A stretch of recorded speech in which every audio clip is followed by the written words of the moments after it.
Hello, ThinkyCon. So this talk is Journey into Space. This arises, originally it was going to be a Discord comment. And what happened was I started writing it and I hit the character limit that you get if you don't pay for Discord. And then having done this, I stopped and thought about what I was writing and realized, wait a minute, this topic is deeper than I thought. And so I started taking some notes and it expanded and expanded and expanded, and it's become a talk. So I'm not actually talking about stars and things. This is a talk about grid-based puzzle games and the use of grid spaces by designers who are constructing puzzles for these kinds of games. So here are some puzzles. Some of you may know these games. Just a quick warning that I am, unlike Alistair Aitchison, I am going to spoil you for some games a little bit, just because I want to show levels in the games I'm talking about. There's no more than one level from each game, though, so hopefully that will be okay. So these two games are the best examples I could find of the thing which first got me interested in this topic. And on the left here we have Gentoo Rescue, relatively recent game about penguins sliding around. On the right we have Architect's Adventure, which is about, I guess, building structures out of these white blocks. And I will just briefly show you each of these levels so that I can give you a sense of what it was that caught my eye in the first instance. So this Gentoo Rescue level, you will immediately notice, doesn't actually have many squares on it. So there's only 7 of them. And in fact, 2 of them are not, barely part of the level. So this is actually a video, so I'll just leave this running while I chat about it. You don't need to understand all the rules of the game. This level is moderately far through the game, and it's lots of cool mechanics have been introduced, which I could talk about them, but it would be a distraction. The important thing to notice here is that this is effectively a one-dimensional puzzle, right? It's being solved entirely along this one line, and that doesn't make it trivial or boring in any way. It's an interesting level, to some extent, introducing a concept, but not really. And then if we look at this Architect's Adventure level. Now, the idea here is to get the player character onto the green tick. The cubic blocks stick together sideways, and the pillar-shaped thing sticks together vertically. The exact nature of this solution is not important for what I'm talking about, but I'll just let the little guy play through this entire solution, because it will be a better way to illustrate what's going on here. So you'll notice that unlike the Gentoo Rescue level, my avatar only actually walked on a small subset of the offered tiles. And so, like, looking at these two things and comparing them, I was like, this is really interesting. Like, what is it about this use of space that the designers in each case were thinking about a lot of things. Like, these are both very well designed games. All the games I'm going to use as examples in this talk are very well made. They're games I love, but they do some very different things. So that was kind of the starting point. That's where I started investigating. So obviously I couldn't resist going here. Like, this is the first place that you start with these things, right? This is Sokoban, of course, but more specifically, it's Microban, which is a very nice collection of Sokoban levels. some of you may have seen this before, but you might be more used to it looking like this, which is the puzzle script implementation. And I'll just pause here. So for those of you who haven't seen this, the orange squares are crates, and you're trying to get all the crates on the level onto the dark circles, the targets. And as you can see, this is a very compact level. And so, in the process of thinking about space, one of the first thoughts was, well, can I make this less claustrophobic? And to some extent with Sokoban, like the space matters for the puzzle, right? It's part of the puzzle. So what first happens if you try and add space to this is this. You end up with a lovely spacious level, but it's completely broken. You can take the character over to the right here and just free this box straight up, put it on the other target. It's almost really no puzzle at all. So we have to put in a long floor section to stop you doing that. But then we run into another problem, which is that this crate here can be pushed up a space. This one then frees up very easily. You can get behind this and move it over here again. So this time we sort of have a puzzle, but it's a much less interesting puzzle. Very, very easy. So then we end up with this. And yep, here there is more space. We haven't ruined the puzzle. But there's yet another kind of problem, which is that here we actually just have, it's not really more space, right? We've made the player do some unnecessary work. They're going to have to walk all the way over here, walk all the way back, and so on, and similarly over here. But it's not changed the actual solution path at all. Like, this isn't going to be more pleasant to play. It's just going to be a worse experience in every respect. So, okay, maybe there are some games where introducing extra space isn't an option because it makes it breaks the intention of the puzzle. But then I started thinking about this game, which is Snakebird. So for those of you who don't know it, Snakebird is a game where you play one or more of these colourful, long bird-like things, and you're eating fruits. So it's a little bit like the old snake games that appeared on any number of platforms.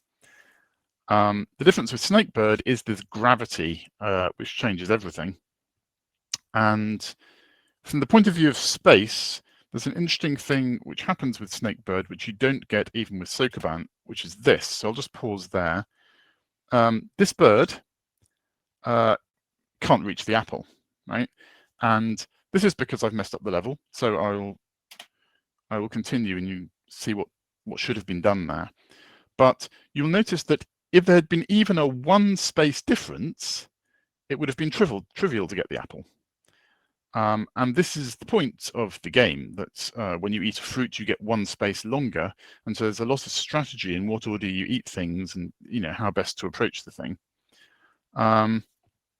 Just pause here. But unlike with Sokoban, the interesting thing about Snakebird is that space doesn't always make a level easier.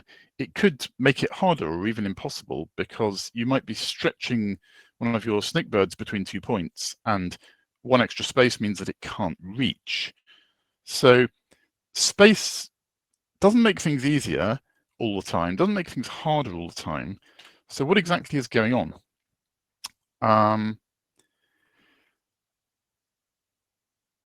So the answer to that on the surface is just, well, games are different, right? It's in each game, different things are happening. This is Stephen's Sausage Roll, and this was the first game I looked at where I began to get a sense of exactly what it was that I was trying to study. So in this level, you're trying to cook both sides of all the sausages, but you mustn't do any of the sides twice.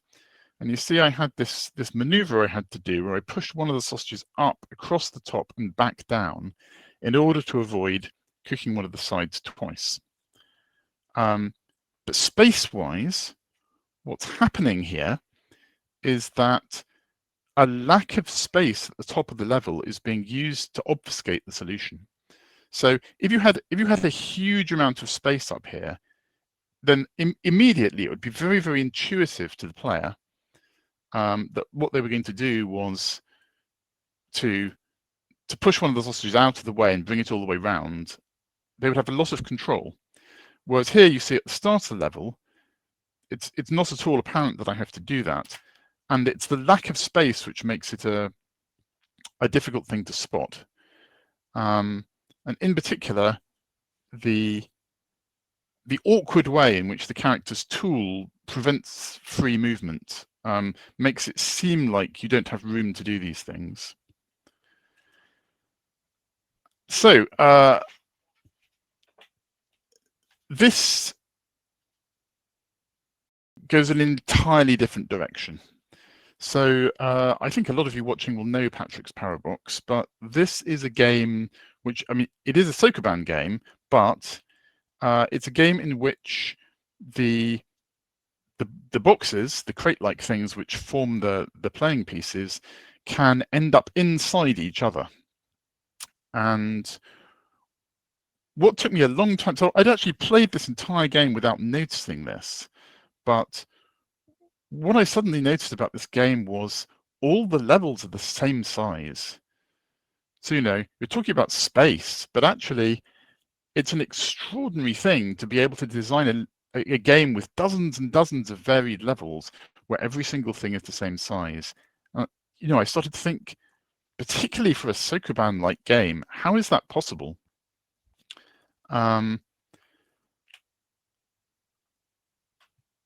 And so this was the idea that I had come in with before I started investigating, which is, you know, space is a design choice, right? It seems like something you have a lot of flexibility over.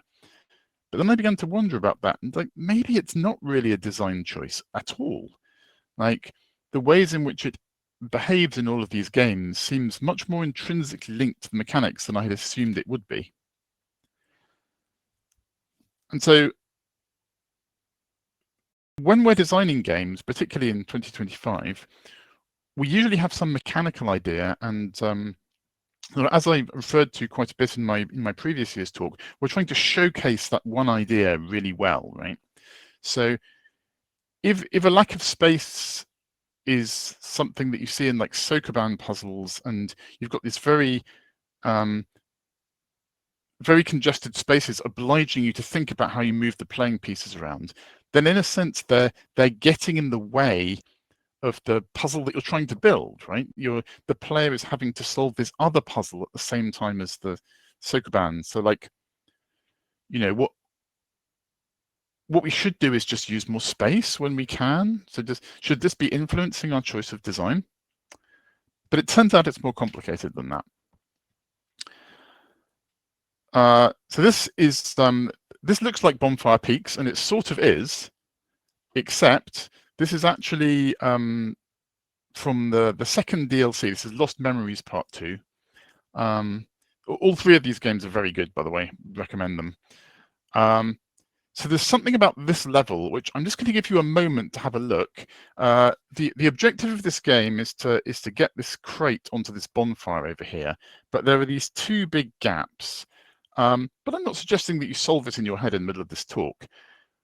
What I'm suggesting that you do is have a quick look at the 3D design of this level and see if anything jumps out at you. So the thing I'm trying to get you to spot is this white pad here, which triggers the dart gun, is slightly off-center.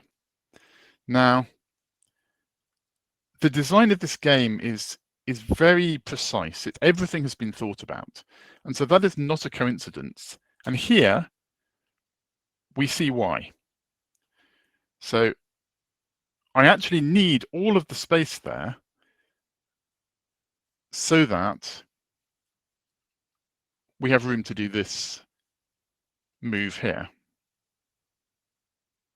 I'm just going to do it in a minute. There we go. Right? And so if the pad had been in the center there, I wouldn't have been able to do that. So this is not just about choices relating to space. this is space being used for a whole different purpose. It's actually communicating something to the player. If this platform could very easily have been symmetric, and if it was, there wouldn't have been any opportunity for the player to gain that insight in that way. This game. So this is my own game. This is the Golem. You'll notice that in terms of cells, this level is enormous. Like, it's absolutely huge. And this is one of the things that people consistently commented out on when the Golem first came out. It's like, oh my goodness, the levels are so large. And interestingly, at the time, this wasn't really intentional. I built them at the size that felt most natural to me. And this particular level is a very good illustration of why. So the player is having to go through a complicated series of moves to make this particular piece, which then gets taken down here, and the idea is to clear up all these green plus shapes. But if you look at the raw geometry of the level, it's like, never mind the interactive pieces, never mind any of what the player had to do. The amount of space around the different areas of the level is relatively uniform, sort of passage widths and the layout of things. But actually, almost all of the action took place in this very small space up here. And so what this is effectively doing is it's freeing up the patterns of the player's thought, so that rather than helpfully guiding them in the way that was done by Bonfire Peaks, this is doing the opposite and saying, I don't want to give away how this level is done, and so I'm going to make enough space that you can't see what my game is. So A Monster's Expedition is a very different game from any of those that I've talked about so far. I just wanted to briefly show this because it is from my point of view, the absolute peak of space usage in terms of how difficult such things are to make. And the reason why, so this isn't me playing, this is a YouTube speedrunner called Clack. And the game is composed of lots and lots of connected islands. And if you play to the kind of ending sequence, there's lots of good puzzles, but there's nothing kind of desperately hard. It's not a horribly difficult game to reach the ending. But then you can go on from that and get lots and lots of secrets. And a lot of these are very hard. And the way that they're done is by reusing the same elements that you used to solve the main puzzles, but using them in different ways. So effectively, it's like a whole game almost about like cheese, but like deliberately supported cheese. Puzzles layered upon layers. And I actually have no idea how it's even possible to make this game. Like the level of space use in this game is absolutely phenomenal, because all of these squares could potentially be used for, dozens of schemes the player might come up with. And so, as well as making sure that all the ones that ought to work actually do, the designers also had to make sure that things that weren't supposed to happen couldn't happen.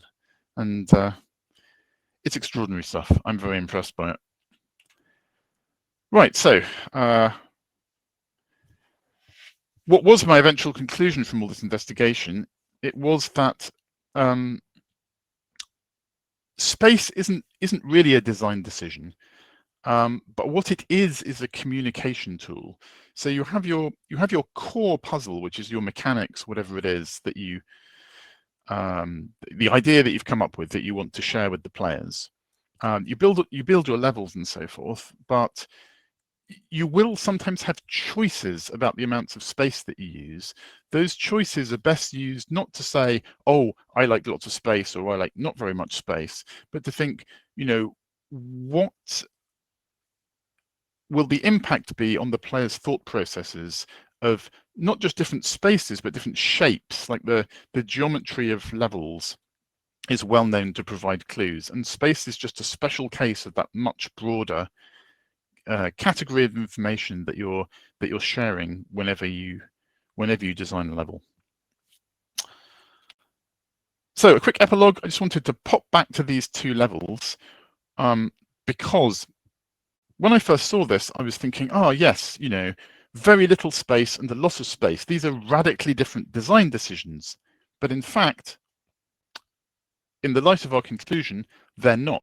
These games are both doing exactly the same thing on these levels. Gen 2 Rescue is saying this puzzle is not about the geometry of the level. You don't need it. So we're going to remove all the geometry so it doesn't distract you from the cool thing that we want you to discover here. And Architect's Adventure is essentially doing the same thing. It's saying there's this really interesting puzzle and we're going to give you plenty of space so that the idea of running out of space doesn't distract you from trying to work out how to solve this really interesting conundrum. So that's all that I have to say, but I welcome any questions you may have, and also thoughts that are not questions. I don't have a problem with that either. Thank you so much, Dom. I love that. It's very interesting to think about space in that way and like really dig into it. Like it's always fun to pick a particular aspect of something that's already very particular and go, okay, what can we say about this in even more detail? I was wondering, because like you kind of the way you started this was talking, well, it wasn't at the very beginning, but you started talking about microban and like what happens when you start adding space to microban. And one of the things you said then was about how microban can feel like very, like in particular microban 1 can feel like a very tight space, and like you could start adding space in order to make it feel less tight, maybe make it feel a bit more freeing. So clearly the use of space is tied to also just the feeling of the game as well, not just like how it can affect the puzzle design, but also just the general feeling of the game. I certainly agree with that. Yes. So I'm curious. What would you do? Maybe this happened to you with a game you've made or with the Golem. What would you do if the feeling you're getting from the use of space isn't matching the feeling you wanted to get out of your game?